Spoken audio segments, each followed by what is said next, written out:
అది సోది చాట్ లాగానే కనిపిస్తుంది.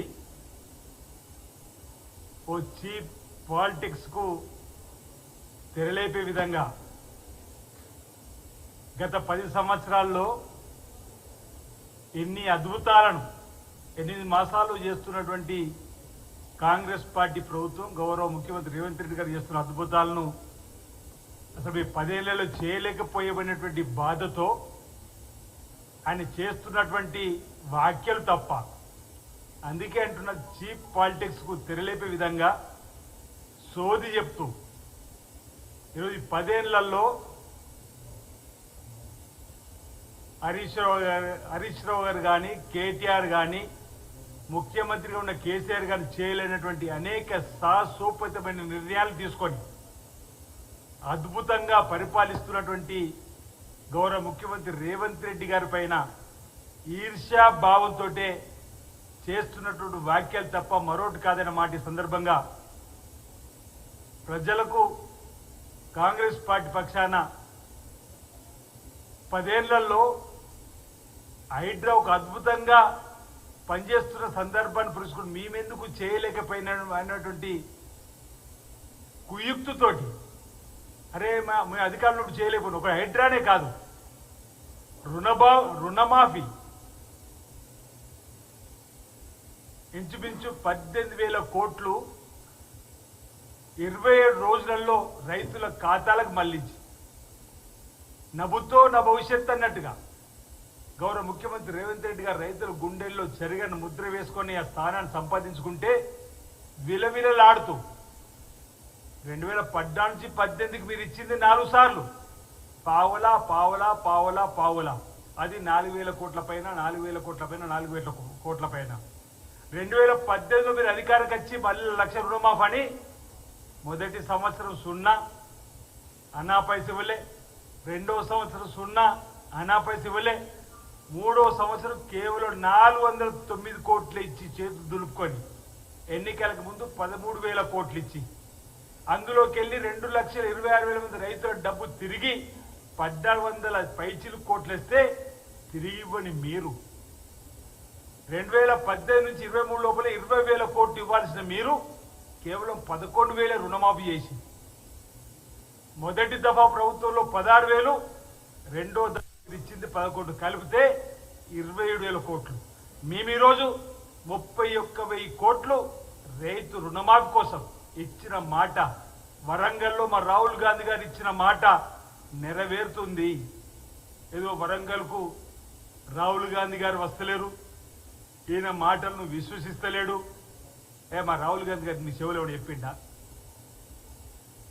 మా రాహుల్ గాంధీ గారి మెప్పు కోసమే మా ముఖ్యమంత్రి రేవంత్ రెడ్డి గారు ప్రయత్నం చేస్తున్నారు అంటున్నారు. మా రేవంత్ రెడ్డి గారు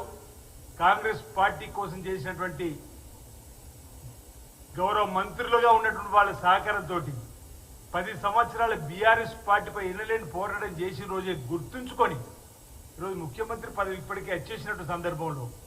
ఇంకా రాహుల్ గాంధీ గారి మెప్పు కోసం ఏ కార్యక్రమం చేయాలని చెప్పంటున్నాం. మాది ఉమ్మడి కాంగ్రెస్ పార్టీ ప్రభుత్వం, ఉమ్మడి ప్రభుత్వంగా కాంగ్రెస్ పార్టీ హైకమాండ్ విధి విధానాలు మేము ప్రజల్లోకి తీసుకొని వెళ్ళినప్పుడు ఉంటుంది తప్పనిసరిగా రాహుల్ గాంధీ గారి బహిరంగ సభను మాట సందర్భంగా చెబుతూ మూసి ప్రక్షాళన ఎందుకు చేయలేమనే బాధపడుతూ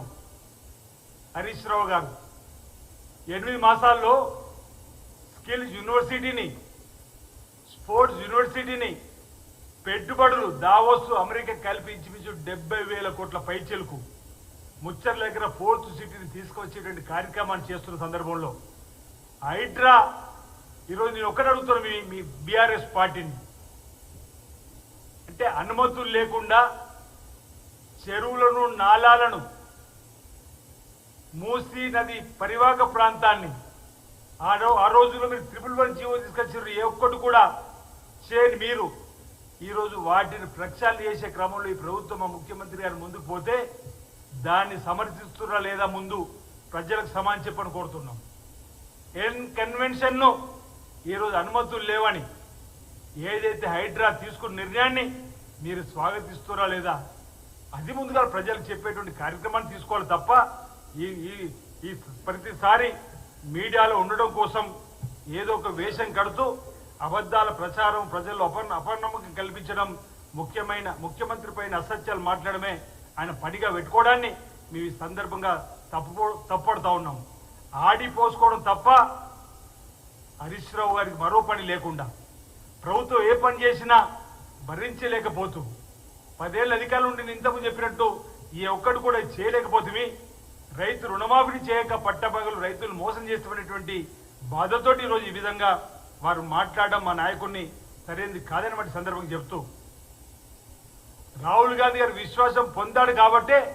మా రేవంత్ రెడ్డి గారు ముఖ్యమంత్రి అయిండు. ఆ విషయాన్ని కూడా మర్చిపోతే ఎలా అని చెప్పిన వాటి సందర్భంగా నేను తెలియజేస్తూ ఈరోజు హరీష్ రావు గారు పలు సందర్భాల్లో మా ముఖ్యమంత్రి గారు చేస్తున్నటువంటి కార్యక్రమాలు ఈరోజు జీర్ణించుకోలేకనే 10 ఏళ్లలో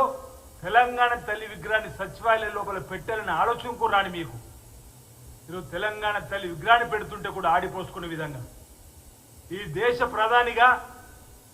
18 సంవత్సరాలకే ఓటు హక్కును కల్పించి ఐటీ ప్రపంచాన్ని అరిచేతిలో వైకుంఠంలో ప్రవేశపెట్టినటువంటి